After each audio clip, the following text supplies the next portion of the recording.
రాగి సరి ఎలా చేయాలో మీకు ఈ వీడియోలో చూపించబోతున్నాను. ఇక్కడ వచ్చేసి నేను రాగులు మొలక కట్టి చేసుకొని నేను ఇక్కడ రాగి పిండిని అయితే తీసేసుకొని రాగి సరి చేయబోతున్నాను.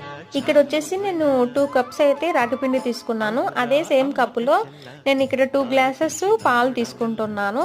పాలు తీసుకున్న తర్వాత కొంచెం మరిగించేసుకొని పక్కన మనము రాగి పిండి ప్లస్ కొంచెం వాటర్ తీసేసుకొని డైల్యూట్ చేసుకోవాలి. మంచిగా లిక్విడ్ లాగా ఫామ్ చేసేసుకొని మీకు వీడియోలో చూపిస్తున్న విధంగా మంచిగా వేసేసుకొని మనం ఎక్కడ గడ్డలు లేకుండా స్పూన్ తీసేసుకొని కలుపుకోవాలి. సో ఈ విధంగా నేను ఇందులో అయితే యాలక కూడా వేసి చేసుకున్నాను మిషన్లోని. తర్వాత ఇందులో నేను చక్కెర కాకుండా బెల్లం అయితే యూజ్ చేస్తూ ఉన్నాను. ఇది వచ్చేసి చాలా హెల్దీ రెసిపీ అండి. పాతకాలపు వాళ్ళు, అమ్మమ్మ వాళ్ళు ఇది మంచిగా తాగి పుష్టిగా ఉండేవాళ్ళు. ఇక్కడ నేను రాగి మొలక అనేది ఎలా కట్టాను అనేది మీకు మొత్తం వీడియో పెట్టాను. వీలున్నప్పుడైతే కింద ట్యాగ్ చేస్తాను, చెక్ చేయండి.